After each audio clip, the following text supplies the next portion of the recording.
I think anytime that new medicine comes out, new technology, new science comes out, there's an expectation that it's, the magic bullet or the perfect cure. And unfortunately, that's not the case for some patients. Sometimes patients are coming in seeing commercials on TV for immunotherapy and asking their doctors, hoping they can receive this treatment. It may not be right for them, though. Anytime there's high expectations, there's more room for disappointment. So that's not uncommon in cancer care in general, having to manage expectations of patients while also holding on to hope. That was Dr. Jessica Vanderlan, manager of Siteman Psychology Service at Siteman Cancer Center.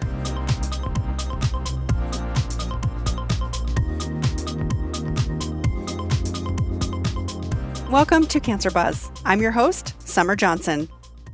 On earlier episodes of Cancer Buzz, we've examined the challenges of identifying and managing immune-related adverse events that may occur during or even after immunotherapy. As mental health becomes a larger part of patient care, the impact of these surprise toxicities on immunotherapy patients is not yet clear. Dr. Vanderlan says the bottom line is that any new treatment, such as immunotherapy, brings along the mental stress of the unknown. There are certainly some additional unknowns with immunotherapy as it's a newer science and newer technology. So yeah, I would say it certainly does have a bit of an effect on a person's anxiety. The incidence of immune-related adverse events is quite varied. So the patients may or may not expect to experience some of these things. And part of the difficulty there is we're not even fully sure when they might happen. So yeah, that certainly adds to some of the anxiety for patients. With patients that we're seeing in a mental health setting in a cancer center, we often are dealing with the unknown. So it's not a completely new thing for us to treat and experience, but there's certainly some different components of it now with immunotherapy. As more immunotherapy patients transition into survivorship care, mental health continues to play a large role in their post-treatment. Oncology can let patients know that these are normal experiences to have a lot of anxiety sometimes after treatment ends or some adjustment to the new normal, sometimes people call it. So the medical providers can reassure patients in that way and just let them know that this is normal and there are ways to address it and treat it. For mental health providers, seeing a person with cancer kind of in a community setting or independent practice or what have you, somewhere outside of the cancer center.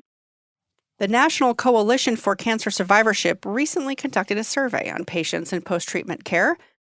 One patient who had undergone immunotherapy said, quote, survivorship was worse than treatment.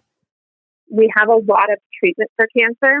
People sometimes have a good understanding or a fairly good understanding of what that looks like. They've seen somebody go through cancer treatment and be in remission, be healthy, physically healthy afterwards. And they often don't think about what comes after that. Unfortunately, once treatment ends, so in this case, once immunotherapy ends and we get a good outcome, the patient still has some physical and emotional healing to do. It's not a situation that you can just bounce back from and act as if this never happened to you. So in survivorship, especially after these treatments, there are some long-term physical side effects that may be occurring. I talked about fatigue before, and that really can impact quality of life, as well as some emotional components. Anxiety is something that cancer survivors are always going to have to deal with, whether it be around anniversaries of a diagnosis or scans coming up. There's a lot of unknowns still. And like I said, that's really difficult for us as humans to deal with the unknown.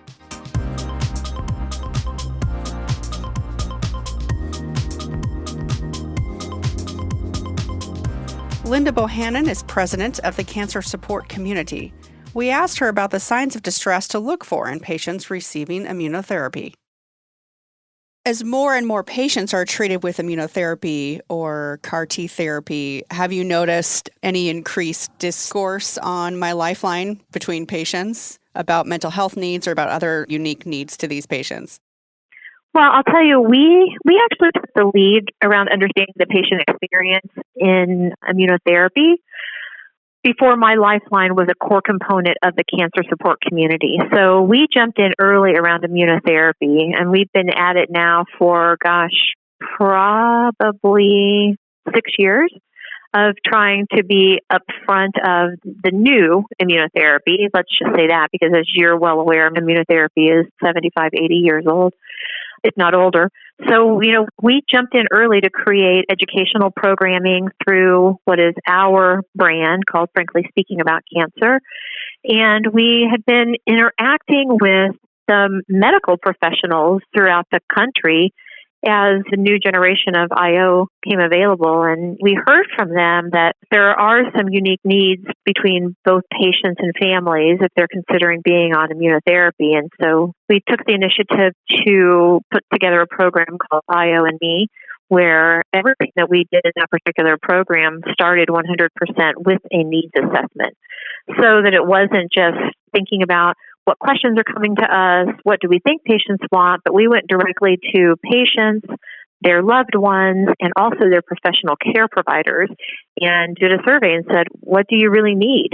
What do you have difficulty getting your hands on? How can we make this process easier on you? And the program was built based on the findings of those studies. And, essentially what we learned was that patients and families wanted information. They wanted information that was easily attainable, that it was at a reading level appropriate for them. The healthcare professionals wanted help just supporting the patients, and they wanted help when they weren't available to help support the patients.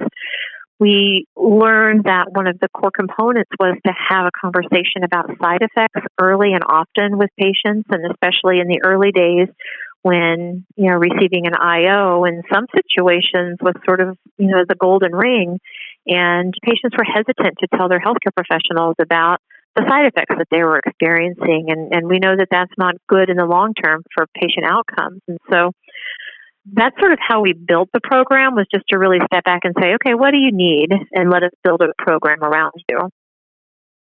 What research have you all been doing on the mental health needs of patients with cancer, and then specifically patients who are doing immunotherapy? Sure. So everything that we do at the cancer support community is evidence-based. And again, that's one of the reasons why we established the Research and Training Institute at the cancer support community. And we have, for many, many years now, had a tool in place. It's called Cancer Support Source. And Cancer Support Source is an online validated distress screening tool. And so when you think about what distress really means in cancer, it means how people are living with their disease. So, for example, we have a tool that's 4 items, we have a tool that's 15 items, we have a tool that's 25 items, and the tool really, it gives us an overall score for where patients are relative to feeling a certain level of distress, which could be manifested in either depression or anxiety, but it also drills down into specific issues to help us better understand what is driving that distress. What else have you found that would be really valuable to providers? So we just presented some additional findings from the IO and Me program, and it was specific to what were the top psychosocial concerns of patients undergoing immunotherapy. And what was interesting is that for patients undergoing immunotherapy, there wasn't one single thing that really stood out, but there are several things that stand out, and they span all areas of life. So in particular, the top concern, this is in the IO and Me study, but the top concern was that patients were feeling too tired to engage in their normal activities. And that was, about 68% of the patients indicated that they were distressed about feeling too tired to do their normal activities. Also, aligned with that, we had about 49% of the patients who said that they were highly distressed about their ability to do exercise or physical activity. So when you sort of work down the path, we see people feeling too tired, they're not able to really exercise like they would like. Pain and physical discomfort was of worry to a number of people. Health insurance, having access to health insurance and having adequate coverage, which led to concerns about money. Patients on immunotherapy worried about their loved ones and their loved ones being taken care of. Disruption to work family life was a big one. So the idea of having to take off work to travel or having to go back for follow-up appointments was a concern to them. And then worry about the future. So those were the key worries or concerns from the particular study. And what was also interesting is that we measured the percentage of people who were at risk for clinically significant depression or anxiety. And what we found is in the study, about 21% of the patients were at risk for clinical levels of anxiety, and about 18% were at risk for clinical levels of depression. And that poster is on our website at cancersupportcommunity.org under the Research tab. We've talked a little bit about the IO and Me program. Can you walk us through the program a little bit deeper into what the patient experience is like? Sure. So the IO and Me program was a clinical trial. We're currently incorporating the findings and the learnings into our other properties at CSC. But the way that it worked was patients would consent to join the program, and then they would consent for outbound calls from our organization. We created special IO and Me materials. We had them both in print and we had them online. And the materials composed of a suite of educational materials, which is what the patients and the caregivers told us that they felt like they wanted and needed from the beginning. So the educational materials were everything from just generally what is IO, specific information for specific diseases. So if you're receiving IO in lung cancer, if you're receiving IO in melanoma, just specific information to those diseases. We created print materials. We created videos. We created a symptom tracker so that the patients could go in and actually track their symptoms over time. And that symptom tracker was made available to their healthcare professionals so that they could also monitor their symptom over time. As you well know, that patients on IO don't have predictable symptoms like patients with chemotherapy. So this allowed that sort of tracking. And then we embedded our distress screening tool as well into the symptom tracker so that we could monitor their distress over time. And patients were asked to do the distress screening tool at least once a month so that we can track it over time. As these IO patients transition into survivorship care, they're potentially seeking mental health services outside of their clinic. What's important for the broader mental health provider community to know about caring for these patients, and what do you think that the oncology providers can do to help? So it is one of those situations where, I've been in cancer now for 40 years, and it's truly a blessing that we are seeing survivorship go into a time span that we never thought we would see 40 years ago. And with that, it does lead us to a different level of hypervigilance. And again, this partnership that I talked about, you might be out of care for 3 years, but if something pops up, you should pick up the phone and you should call your doctor about that. And, the one thing that I would say when you say, what should the care team think about around providing psychosocial care is there are a number of organizations that can help support the patient. So it doesn't have to be done in the oncologist's office. It doesn't have to be done in the primary care office. It can be done working with organizations like ours and others. But I think the important thing is that patients should be asked, that there should be some level of assessment around psychosocial distress or need to talk to somebody, because there are key triggers over time. Anniversaries are important. People know the exact date that they heard the words, "You have cancer." And so that date, as it rolls around, 1, 3, 5, 10 years later, still has impact on patients.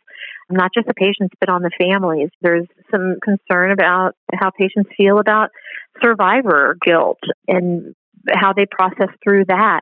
So there are a number of things that just because people are out of that acute phase of treatment doesn't mean that they aren't thinking about what happened 10 years ago. It doesn't mean that they're not worried when they're going for their mammography. It doesn't mean that they're not worried when they're having a blood test drawn. So, those are all real elements of what this longer term survivor piece is going to mean. And again, I'm excited because we're in a place that we never thought we would see 40 years ago. So I'm excited about the fact that patients are able to live longer, that patients are living better with their cancer.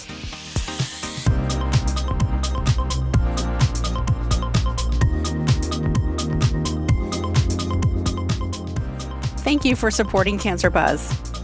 We rely on those reviews and feedback, so if you're enjoying the show, we hope you will take a minute to leave us a review and share the episode with a colleague. This allows us to continue to provide you with the latest news and resources in cancer care. Next time on Cancer Buzz, we take a look at how a new quality improvement model has helped cancer programs take better care of lung cancer patients on Medicaid. Until then, for the entire Cancer Buzz team, I'm Summer Johnson. Cancer Buzz is a resource of the Association of Community Cancer Centers.